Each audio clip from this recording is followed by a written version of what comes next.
हनुमान, जामवंत, नील, नल, अंगद, किष्किंधा का वीर वानर दल।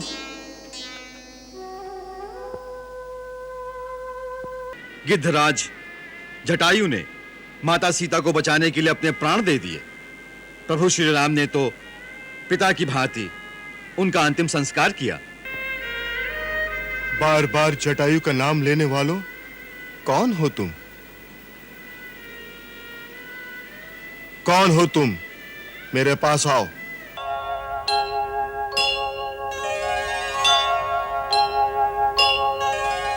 सिया की खोज में निकल पड़े कपि सारे, सिया की खोज में निकल पड़े कपि सारे।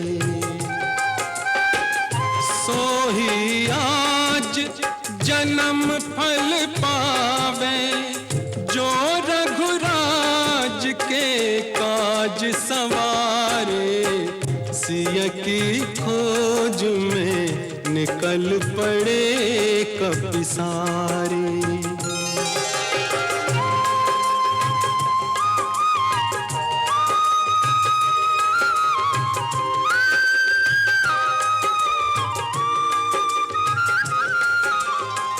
खोजत खोजत प्राण कपिन के, आए कंठ में प्यास के मारे। सिया न मिली सब खोजत खोजत हारे। ओ सिया न मिली सब खोजत खोजत हारे। वो देखो हनुमंत, उस गुफा के द्वार से कुछ जल पक्षी बाहर निकलते हुए दिखाई दे रहे हैं। अवश्य ही इस गुफा में जल मिलेगा। प्यासी व्याकुल अपनी सेना को भीतर ले चलें। युवराज अंगद, गुफा में प्रवेश की आज्ञा दो। सब सावधानी से गुफा के अंदर प्रवेश करें।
दिव्य भव्य महावीर मारुति, इस अद्भुत गुफा में लाकर तुमने भूख से व्याकुल हमारे प्राणों में नवजीवन का संचार कर दिया है। निर्मल जल भी है और स्वादिष्ट फल भी। अब तो भूख के मारे रहा नहीं जाता। अम्बे अन्नपूर्णा मां की जय। ठहरो ठहरो। भूख और प्यास की तुम्हारी व्याकुलता को मैं भली भांति समझ रहा हूं, परंतु हर एक चमकने वाली वस्तु सोना नहीं होती। यह अद्भुत चमत्कार पूर्ण स्थल कोई माया भी हो सकती है या कोई देवी संपत्ति भी। इसलिए बिना सोचे विचारे, बिना समझे जल और खाद्य पर टूट पड़ना उचित नहीं। जामवंत जी ठीक कह रहे हैं। उतावलेपन का परिणाम प्रतिकूल भी हो सकता है। परंतु इस हरे भरे समृद्ध स्थल पर कोई ऐसा व्यक्ति नजर ही नहीं आता जिससे अनुमति लेकर भूख प्यास से हमारे व्याकुल साथी प्राण रक्षा कर सके। इसीलिए तो और अधिक आशंका हो रही है युवराज अंगद। प्रकृति की हर प्रकार की प्राणदायिनी संपदाओं से भरपूर ये स्थल निर्जन क्यों है? ओम नमो नारायणाय। ओम नमो नारायणाय। ओम नमो नारायणाय।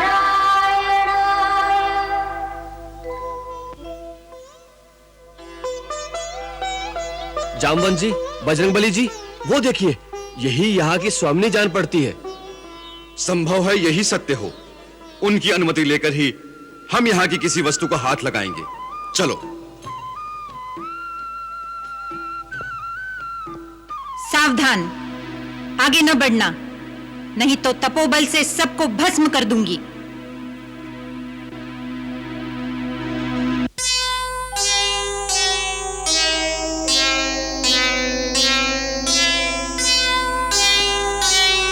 ओ, हनुमान,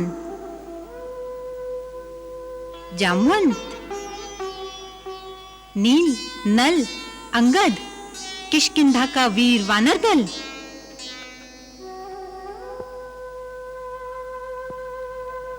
क्षुधा तृषा से अकुलाए यहां पर चले आए।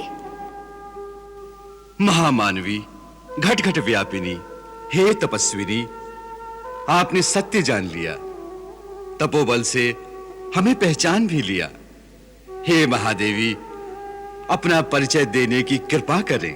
हे धीर वीर वानर श्रेष्ठ, पहले अपने थके हारे वानर दल को यहाँ के स्वादिष्ट फल और निर्मल जल से भूख प्यास मिटाकर तृप्त हो लेने दीजिए। फिर हम एक दूसरे का वृतांत जान लेंगे। देवी, आपने तो हमारे बिना बताए ही सब कुछ जान लिया। प्रथम भोजनम। हे श्रेष्ठ वानरयूथ, मैं मेरु सावर्णी की कन्या स्वयं प्रभा ब्रह्मा जी के वरदान से उत्पन्न इस मनोरम उपवन में आप सबका स्वागत करती हूँ। आपके लिए उपयुक्त शुद्ध भोजन, फल, मूल प्रस्तुत हैं। इनसे उदर पूर्ति करके आप सब तृप्त हो लें। सबको ले जाओ युवराज अंगद। चलो, हम सब भोजन करते हैं।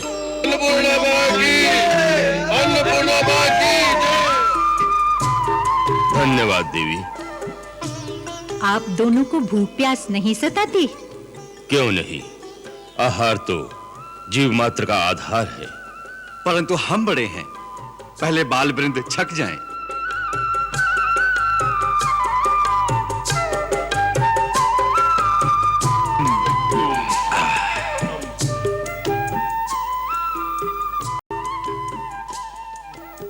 हे वानर श्रेष्ठ हनुमान, वृक्षराज जामवंत, मेरा नाम स्वयं प्रभा। माया विशारद महातेजस्वी मय ने अपनी माया के प्रभाव से इस समूचे स्वर्ण में सुरम्य वन का निर्माण किया था। दानवराज में हेमा नाम की एक अप्सरा पर आसक्त हो गया। देवेश्वर इंद्र ने अपने वज्र से दानवराज मय को मार भगाया।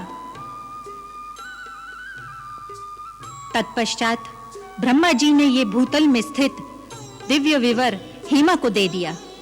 हेमा ने इस स्थान की रक्षा का भार मुझे सौंप दिया। इस दुर्गम स्थान पर आने का साहस कोई नहीं कर सकता और आने पर कोई जीवित नहीं लौट सकता। किंतु तुम्हारे आगमन का उद्देश्य अत्यंत उत्तम श्रेष्ठतम है। श्री राम प्रभु की सेवा करने वाले को कोई विघ्न बाधा आ ही नहीं सकती।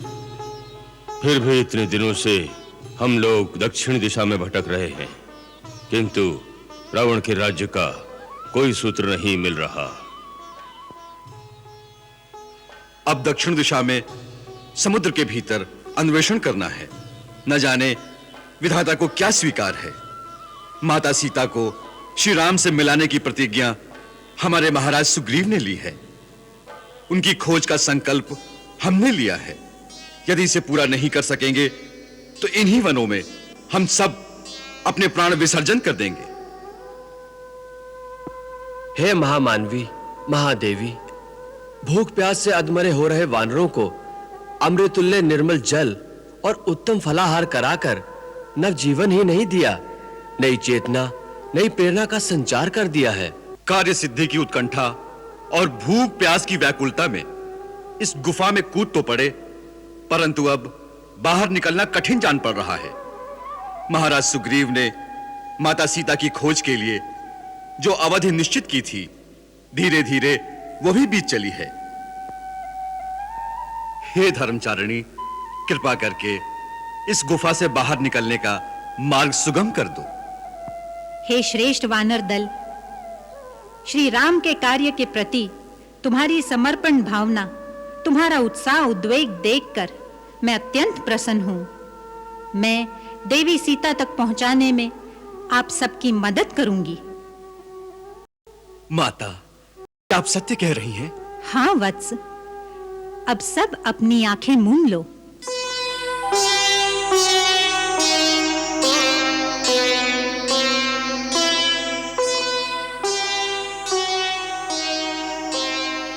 नयन खोलो वानर श्रेष्ठ।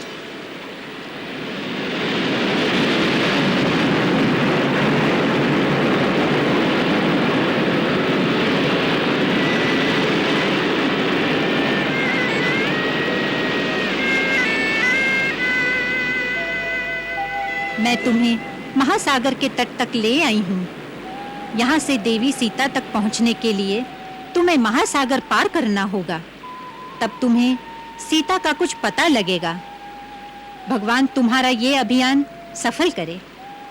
अब मुझे बद्रिकाश्रम जाना है। कल्याणमस्तु।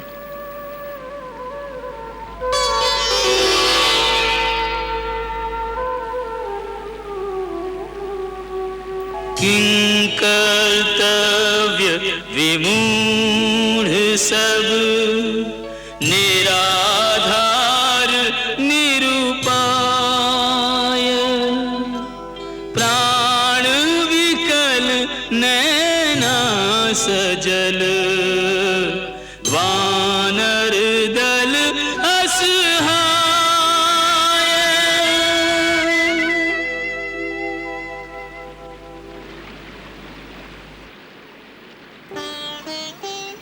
कूप से निकले आ पड़े खाई में। पहले दुर्गम वन में भटक रहे थे, अब अथाह सागर की लहरें गिन रहे हैं। लगता है सीता माता की सुध लेकर लौटने का यश विधाता ने हमारे भाग्य में नहीं लिखा है। वानर राज सुग्रीव ने सीता माता का पता लगाकर लौटने के लिए पूरी 1 मास की अवधि दी थी। सो ये मास यूं ही व्यतीत हो गया और अभी तक तो कोई सूत्र हमारे हाथ नहीं लगा। मानो इस अंधे कूप में ही हम टक्करें मार रहे हैं। राज आज्ञा का पालन किए बिना हम निराशा साथ लेकर जाएंगे तो अपराधी माने जाएंगे, मृत्युदंड के भागी बनेंगे। मैं एक राय दूं? हाँ बोल भैया, तू भी अपने मन की घुंडी खोल ही ले। प्राण गंवाने से अच्छा है हम सब जान बचाकर उस तपस्विनी स्वयं प्रभा वाली गुफा में छुपकर बैठ जाएं। कैसे स्वादिष्ट फल थे, कैसा मीठा जल था, कैसा शीतल स्थल था।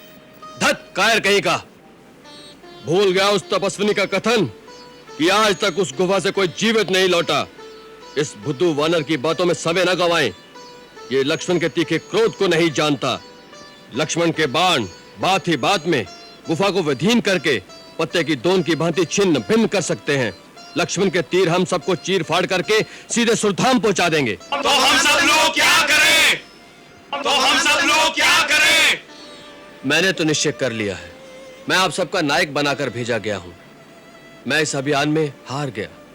हारे हुए नायक का लौटना धिक्कारजनक है। उस अपमान की अपेक्षा में यही उपवास करके प्राण दे देना मैं उत्तम समझता हूं। मैं यही मरणांत उपवास करके प्राण उत्सर्ग करूंगा।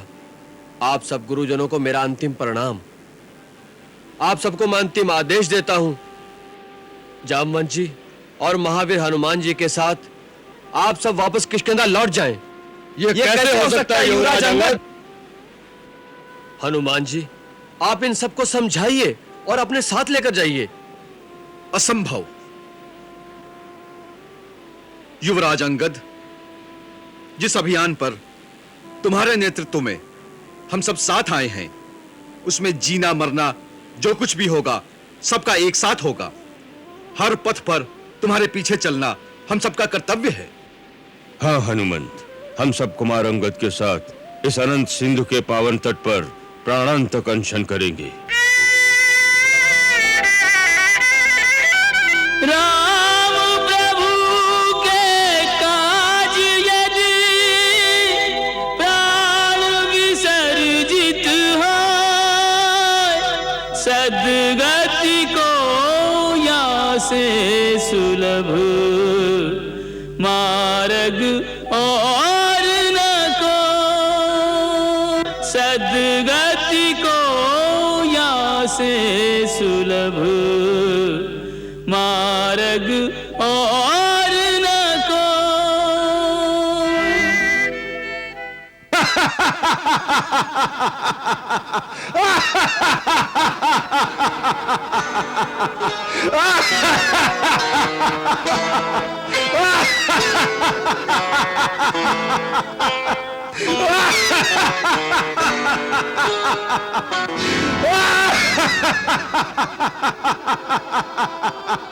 मरने को आए हो? कितने आनंद की बात है। मैं कब से भूखा बैठा हूँ। भगवान भी कितना दयालु है, एक साथ खाने के लिए इतना आहार।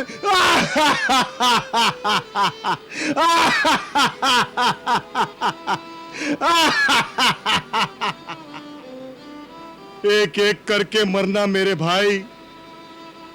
जो जो मरता जाएगा मेरे भक्षण के काम आएगा। मेरे कितने मास बीत जाएंगे। मरो मरो, जल्दी जल्दी मरो। सुनो, ये तो और अच्छा हुआ। जीते जी ये काया प्रभु श्री राम के काम नहीं आ सकी, मर जाने के पश्चात ये काया तो तुम्हारे काम आएगी गिद्धराज। वृक्षराज, सदगति हो जाएगी। यूं समझो साक्षात सूर्यपुत्र यमराज इन गिद्ध के रूप में पहुंचे हैं। नहीं तो इस सिंधु तट पर अपना कौन है? न मां न मां का जाया। अपनी काया को ठिकाने कौन लगाता? मरना भला विदेश में, जहां ना अपना कोई, माटी खाए जानवर, अग्नि दे न कोई। वैसे भी गिद्ध जाति का बड़ा उपकार है हमारे प्रभु श्री राम पर। हमारा मृतक शरीर इनके काम आए तो प्रभु श्री राम पर जो गिद्ध जाति का ऋण है कुछ तो उतरेगा। कौन सा ऋण? तुम्हें पता नहीं? गिद्धराज जटायु ने माता सीता को बचाने के लिए अपने प्राण दे दिए। प्रभु श्री राम ने तो पिता की भांति उनका अंतिम संस्कार किया। हाँ, जटायु?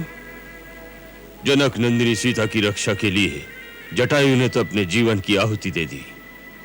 श्री राम प्रभु की सेवा करते करते पंचवटी में परम गति को प्राप्त हो गए। जीवन धन्य हो गया महात्मा जटायु का।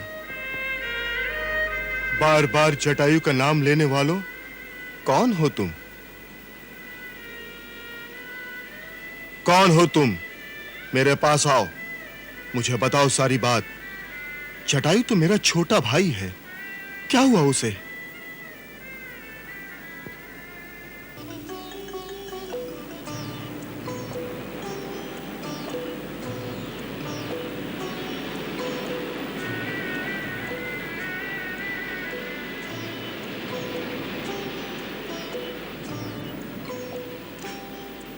आप पुण्य आत्मा जटायु के भाई हैं। गिद्धराज, हम सबका प्रणाम स्वीकार करें। आप सबको भी संपाति का नमस्कार स्वीकार हो। शीघ्र मुझे मेरे भाई जटायु का वृत्तांत सुनाने की कृपा करें। आपकी बातों से मुझे अशुभ की आशंका हो रही है। गिद्धराज संपाति, आपकी आशंका सत्य है। दशरथ नंदन श्री राम प्रभु की धर्म पत्नी सीता माता को जनस्थान में से दुरात्मा रावण अपहरण करके ले गया। माता का आर्तनाद सुनकर जटायु ने रावण से छुड़ाने के लिए बड़े साहस और वीरता से संघर्ष किया और उसी आतताई के हाथों वीर जटायु वीर गति को प्राप्त हुए।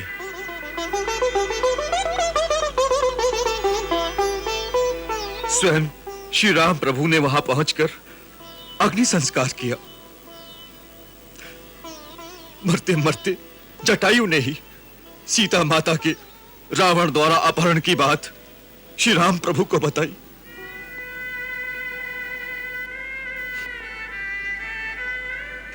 हाँ अनुज, हाँ जटायु, मेरे भाई, क्या यही हृदय विदारक समाचार सुनने के लिए मैं आज तक जीता रहा? हाय, मैं अगर तुम्हारे साथ होता तो तुम्हारा नहीं, उस नीच रावण का मरण होता, सीता माता का हरण भी ना होता। पक्षीराज, आप अपने भाई से अलग इस दशा में यहाँ किस कारण पड़े हैं? क्या बताऊं बेटा, यौवन के मद में मस्त होकर हम दोनों भाइयों ने एक बार सोचा कि हम सूर्य तक क्यों नहीं पहुंच सकते। कैलाश पर्वत पर बैठे कुछ मुनियों के सामने हमने शर्त बंधी कि हम सूर्य को छूकर सूर्य के अस्ताचल में जाने से पहले उनके पास लौट आएंगे। बस अपने अपार बल के घमंड में हम दोनों भाई आकाश में उड़कर सूर्य की ओर उड़ चले। सूर्य का प्रखर तेज हमें झुलसाने लगा। भारत प्रेम में मैंने अपने विराट पंखों से जटायु को ढक लिया। वो जला तो नहीं, परंतु बेसुध होकर जनस्थान में जाकर गिरा। मेरे दोनों पंख जल गए। मैं भाई से बिछड़कर पंख और पराक्रम खोकर इस पर्वत पर आ गिरा और तभी से अत्यंत विवश असहाय अवस्था में दिन बिता रहा हूं। यहां से बैठे बैठे एक दिन मैंने भी देखा था कि दुष्ट आत्मा रावण एक रूपवती तरणी को अपने विमान पर बलपूर्वक ले जा रहा था। मेरा अनुमान है वो अवश्य ही दशरथ नंदन श्री राम की भार्या होंगी।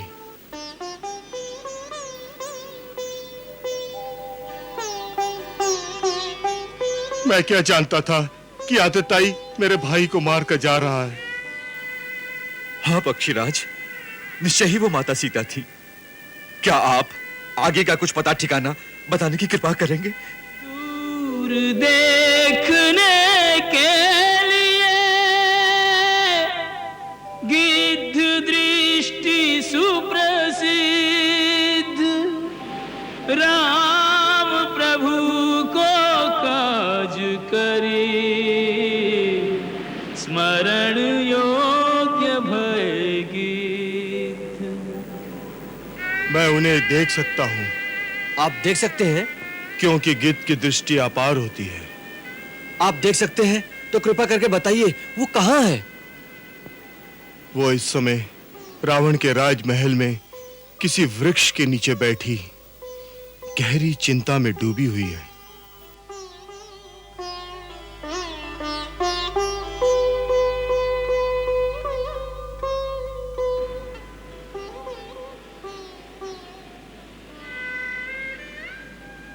परंतु दुख की बात यह है कि मेरी जर्जर अवस्था और पंखहीन होने की व्यवस्था के कारण मैं ना तो अपने भाई की मृत्यु का बदला ले सकता हूं और ना ही आपकी कोई मदद कर सकता हूं।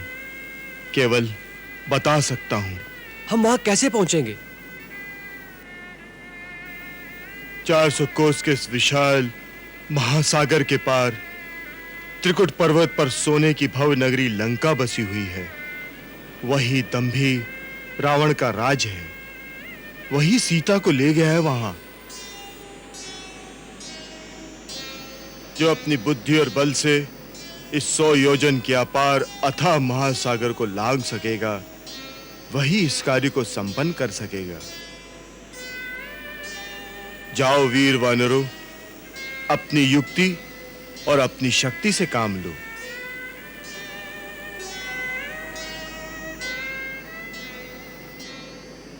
कृपा करके मुझे भी समुद्र के किनारे पहुंचा दो, ताकि मैं अपने स्वर्गस्थ भाई जटायु की आत्म शांति के लिए जलांजलि देकर अपनी श्रद्धांजलि समर्पित कर सकूं। नल, नील,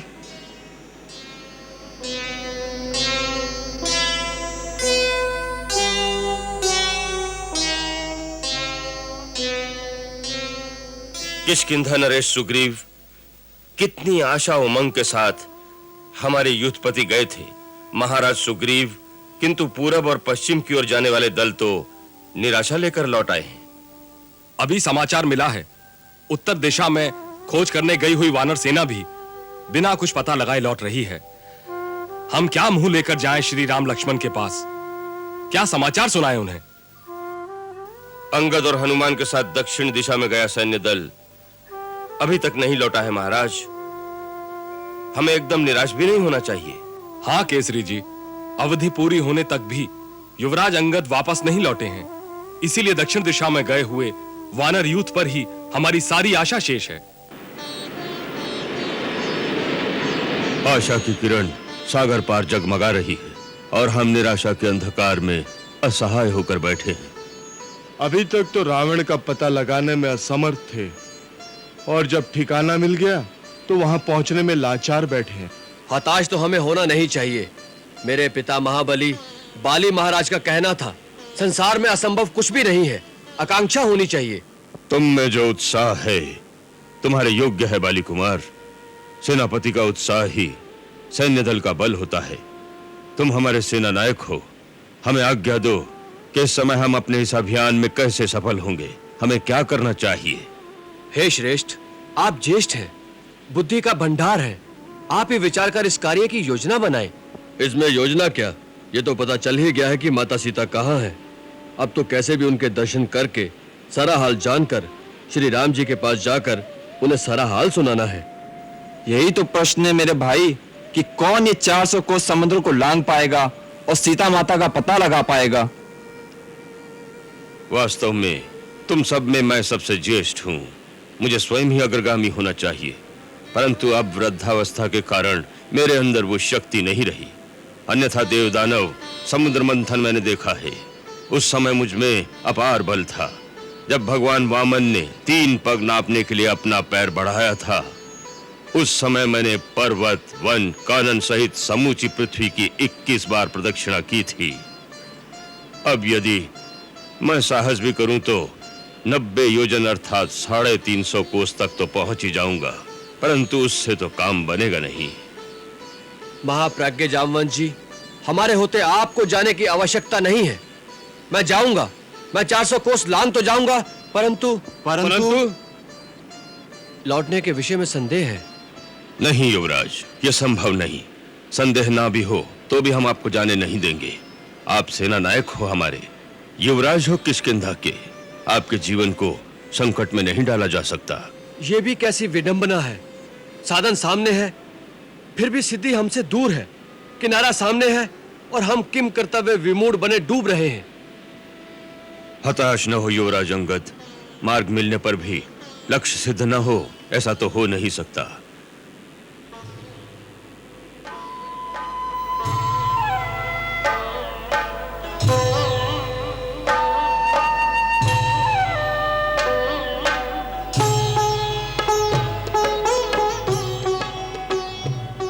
श्री राम काज करने में सबसे आतुर अंजनी कुमार गुमसुम न जाने किस विचार में मग्न अलग थलग खड़े हैं।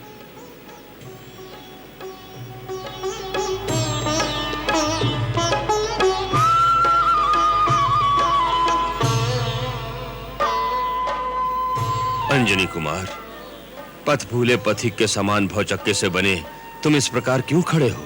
ये क्या भेद है जामवंत जी? इस भेद को कोई नहीं जानता, स्वयं अंजनी कुमार भी भूले हुए हैं। क्या भूल गए हैं? अपना अथाह अलौकिक अपार बल, दैवी शक्ति।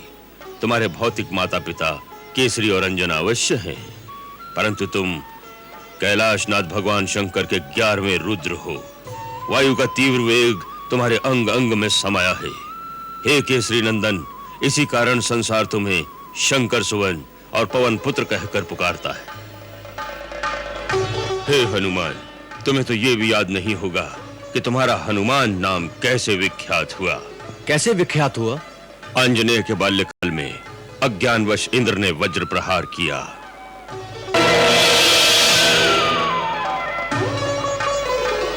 आंजनेय उदयगिरी पर जाकर गिरे। वज्र प्रहार से उनके हनु अर्थात ठोड़ी पर चोट लगी। इंद्र को अपनी भूल का भान हुआ, उन्होंने क्षमा मांगी। तब से तुम्हारा नाम हनुमान प्रख्यात हुआ। हे हनुमान, तुम श्रापवश अपनी अपार शक्ति को भूल गए हो। याद करो, देवताओं द्वारा दिए गए दिव्य तेज और अपरिमित बल तुम्हारे अंदर समाते नहीं थे। तब तुम ऋषि मुनियों को अपने नटखटपन से तंग किया करते थे।